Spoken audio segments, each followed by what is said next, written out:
Well, good afternoon, everyone. Thank you for that wonderful introduction, Rachel. For those of you who don't know me, my name is Ziljoy Dixon Romero, and I'm the State Government Affairs Manager here at the National Rural Health Association. Thanks to the wonderful leadership team at NRHA, I've really been very fortunate to, I'm actually just going to pull this chat out of here so I can see it too. I've been really fortunate to be able to help work on these quarterly update calls with you all. And I'm very excited to continue this series so that we can continue to have these conversations around what's happening at the federal level, a little bit at the state level, and continuing to engage your great organization. With that being said, this is the second time I've presented on one of these quarterly calls, and boy, where does the time go? August slipped away like a moment in time.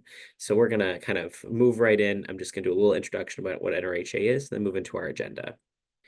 So for those who don't know us, this is just the NRHA Government Affairs team. I like to give a little slide presentation just so you know, in case you don't recognize our names from our emails. But I also want to take a special second to shout out Marguerite Peters. Definitely just butchered your last name. I'm so sorry. Marguerite is NRHA's intern for the summer, and she's also on the call. So I wanted to give her a special shout out for helping along with our team today. And way to wave out there. NRHA, so moving quickly off of our staff to what we fight for. NRHA fights on behalf of rural. We address rural declining life expectancies and inequities. We invest in a strong rural health safety net, and reducing rural healthcare workforce shortages is our primary objectives when we advocate and lobby on Capitol Hill, as well as in the executive. For today's call, I'm just going to quickly go through an agenda of what we're going to cover.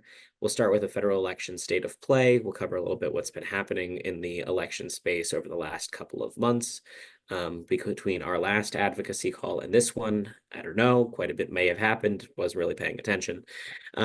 What's happening in Washington, rules, regs, and more rules, a little bit of drop-in of what's happening in Jefferson City, and then finally with some advocacy resources that NRHA has been compiling over the past couple of weeks. So first, just dropping into the federal election state of play.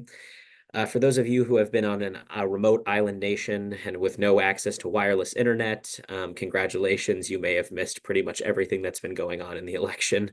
But it has been a tumultuous couple of weeks that has completely shifted the demographics that we largely were expecting in the earlier portion of the year.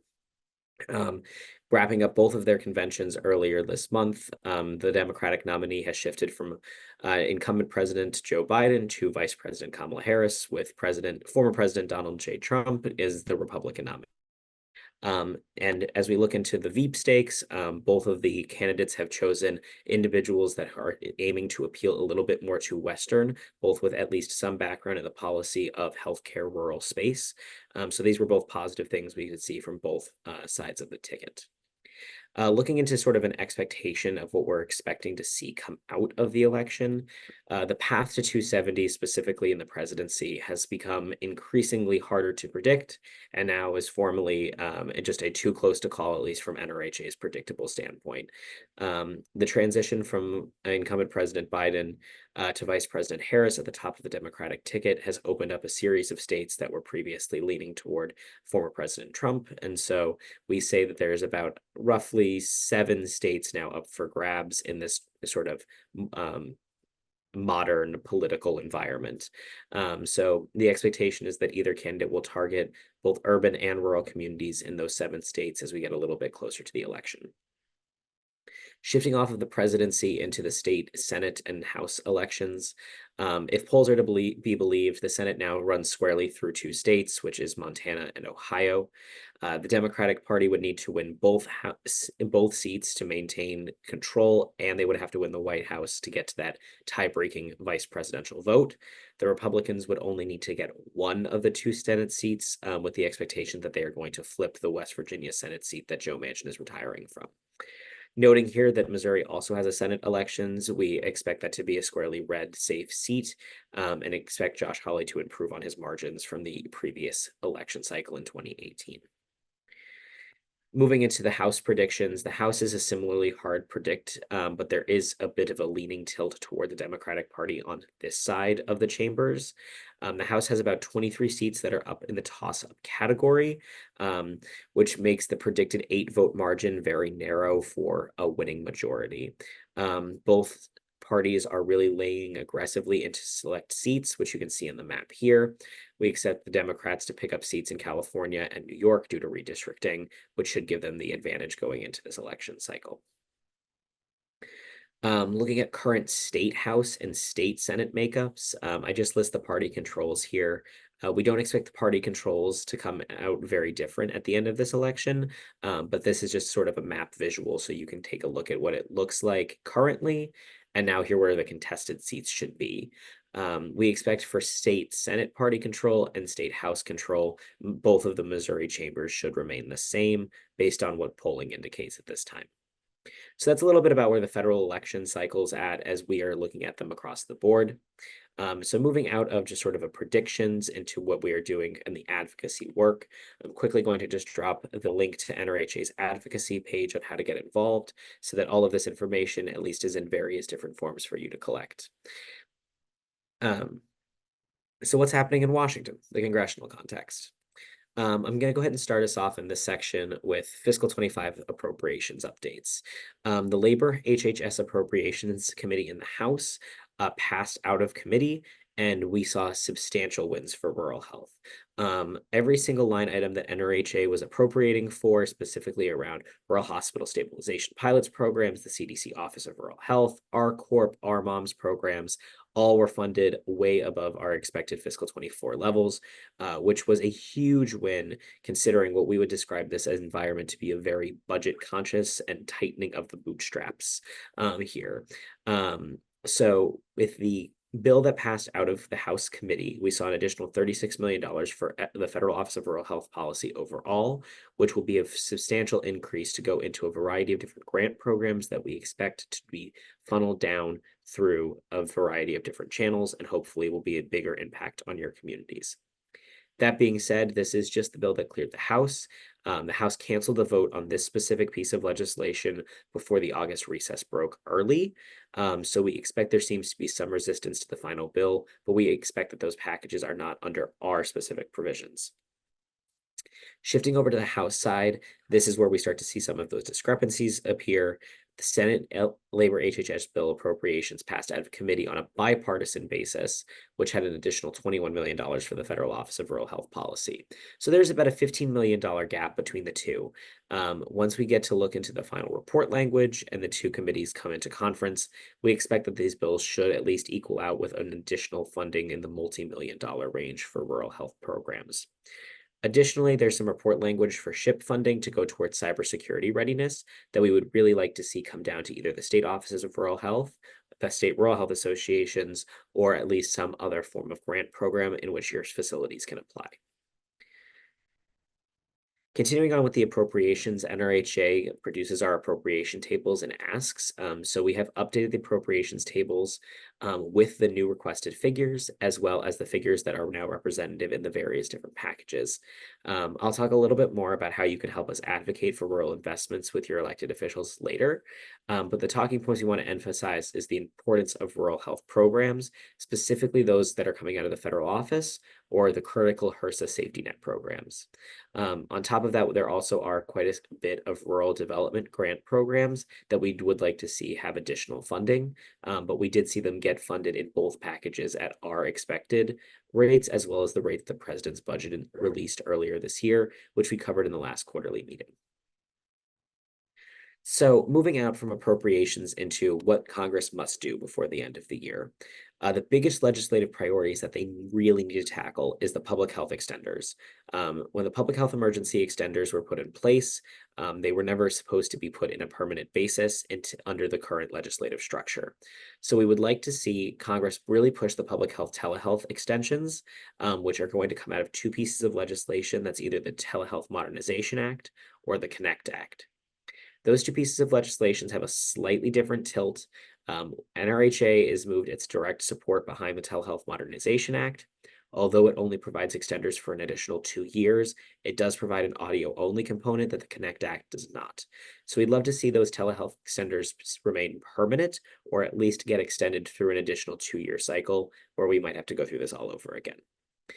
Some additional extender programs are the rural Medicare extenders around low volume hospitals, ambulance programs, safety net programs. We would also like to see some additional movement on the eliminate/postponing of physician cuts and site neutral payments. These are all the sort of the must-do categories that NRHA is looking at as we sort of hit the end of the last part of the legislative cycle before all of the members go completely out of town and go and actively seek re-election. The wanna-dos we'd like to see them address, but are a little bit more of a pie in the sky and a hope and a prayer, is the Rural Emergency Hospital 2.0 bill that's coming out of Langford and Smith's office in the Senate. We would also like to see them address some rural obstetrics access, some 340B Sustain Act, and also addressed and add in additional key program authorizations for the CDC, RCOR, and Flex Grant program. What we expect the remainder of the 118th Congress to address. The Congress will come back into session on September 9th through the 27th. The House is not in session for 3 days in the middle of that in particular cycle, but we expect them to at least mark up, at least take the marked up version of the House and Senate appropriations packages for labor HHS and move that onto the floor. Additionally, we would like to see in some part of the Congress is to address Farm Bill. I'm now seeing Sheldon's comment about Farm Bill. Great note. You jumped the gun by one slide there. And so what we are expecting to see in this last couple of days within this Congress is them to at least make a continuing resolution of the current Farm Bill structure. Both parties are so far away on their Farm Bill priorities that we do not expect that they will find time to go ahead and reconcile those differences by the time of the October recess when they leave town to get reelected.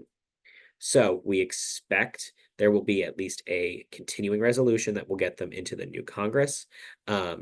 And yes, Kathleen, I do see election day is November 5th, correct. So we expect them to have that recess period, and if they cannot get the reconciliation that they need, it just won't happen. We would also say from the framework perspective that NRHA has looked at, the Farm Bill in the Senate and the Farm Bill in the House are so far apart in just how much they're willing to spend that the Farm Bill is going to have to be reauthorized in probably early next year. You're correct. That should say November 5th on election day. I'll make sure to correct that in the slide deck as we get that sent out. Additional notes and remainder of the 118th, they will return back, at least the Senate will, for the lame duck session. And I'll come back and talk a little bit that after I address the calendar, as well as the Congress is in session, but the House is not in session in a variety of days. You can see that here on the remaining congressional calendar for just those who are a little bit more of visual learners rather than kind of written out. The yellow days indicate the days that both chambers are in session. The blue are just the Senate, along with some denoted holidays, including the 5th, which is Election Day. You'll notice here that October is completely vacant, including but not limited to November and as well as the Christmas holiday. So there really is less than 20 days left for them to address a lot of serious problems, including finalizing the last of the 3 appropriations packages and addressing Farm Bill and a lot of the extenders we'd like them to hit on before the end of the year. So lots to do, little time to do it. I say this as we prepare for what we would describe as the lame duck session of Congress. The lame duck session is when the congressional session the new members have been seated and we are just waiting to get through the election cycle and not a lot's getting done. The lame duck session feels pretty representative of what the 118th Congress has looked like across the board. In a historically unprotective session on the Hill, it's already going to be from an unproductive Congress. So within the new session, or at least the first session of the 119th, we expect that there will be a lot more opportunity for movement on Capitol Hill. Moving into a little bit of the updates from the administration, these are much more straightforward than sort of the murky waters of the House and Senate. There are current activities happening around the OPPS, IPPS, and physician fee schedule. The OPPS, or the Outpatient Prospective Payment System proposed rule came out earlier in the summer. the highlights of this was there was a 2.6 payment increase over calendar year 2024, but it looks a little bit closer to 2.8% for rural hospitals. There has been some additional OB services that are included in the requirements for a variety of different organizations, including staffing and training. Some of these OB services must be are described as needing to be organized, provided in accordance with nationally recognized standards. There is some additional CAH and revisiting hospital services requirements that deal with obstetric privileges, as well as RN certified midwives, nurse practitioners, and physician's assistants and doctors in labor and delivery rooms. There's also some additional provisions that there must be adequate protocols that are consistent with nationally recognized guidelines around OB and emergency services. So these are just some of the provisions that came out of the OPPS rule. For those of you who are interested in commenting on this regulatory process, NRHA does have a comment template available on our website, as well as comments are due by September 9th, and both of those are linked here in this slide deck. An additional OPPS rule, we just wanted to highlight the Medicaid highlighted requirement. It now requires states to provide 12 months of continuous eligibility for children under 19 to Medicaid and CHIP. The new expectation is to solidify certain inputs around the proposed expectations for clinics in rural areas, but not RHCs specifically. They are also soliciting input on the definition of rural on this, so we highly encourage you, as there are so many different definitions of rural in the penal codes, to offer your input as best that your organizations as well as your members feel. Moving from OPPS to the Medicare physician fee schedule, the proposed rules are also due on September 9th, but theirs are due at 5 p.m. instead of midnight. NRHA also has a comment template available for our expectations of this in particular rule coming out of the administration. The highlights that we are going to just quickly note on are there's a minus 2.93% conversion factor decrease. NRHA is actively pushing Congress to fix this because we don't expect that this will be put into, because we expect this will be put into the final rule, so we're pushing for Congress to have a fix for this already. There is additional coverage for audio-only services in the telehealth space, which NRHA was very pleased to see. We believe these audio-only services within the physician fee schedule will allow for additional funding for caring physicians across the country, as well as a variety of different subspecialties. Finally, there is some additional amendments around RHCs, FQHCs, and we want to encourage people to take a look at the telehealth coverage flexibilities that aren't being extended, even though they are retaining certain coverage. And so we're hoping to get a clarification fix on that from Congress or at least CMS. If you have any questions about any of these proposed rules or comments about them, feel free to email Alexa McKinley, and her email is also linked in this slide deck. So moving out of what's happening in Washington and bringing it a little bit closer to home about what's happening in Missouri. Missouri, much like the rest of the country, is not having a ton, as most of the state lawmakers are actively campaigning. And when I say not doing a lot, it may feel like that on your airwaves. I just say that there is not a lot going on in the actual building of the actual Jefferson City buildings. So I just put a little bit of a dates to remember that the next legislative cycle begins on January 8th and will end May 16th. I know it just seems like we just finished out a legislative cycle, but it's never too early to start preparing for the future. Additionally, I wanted to just take a moment to talk a little bit about regulatory processes. This is where we see most of the actual government structure kind of trickling down to the local level at this point. Most state agencies are actively publishing rulemaking proposals, and that is clarifying a lot of the pieces of legislation that have been happening coming out of your state legislature. I've gone ahead and linked agency proposed rules, admin codes, and emergency rules to the slide deck if you're interested in taking a look. I'm also happy to look over any proposed rules that folks see and would like to have a DCI on. The one proposed rule / comment that I did want to take and address that it seems like Missouri is leading on is the torch regulation. I won't spend a ton of time on just explaining torch, but the transformation of the rural community health proposed rule that was published on June 3rd intends to implement the torch program to address flexibilities in health-related social communities and needs among a variety of different Missouri Health Net populations. We are seeing this program as a sort of a Missouri is sort of leading in this space of creating a role that is specifically for rural healthcare providers on a pathway to sustainability.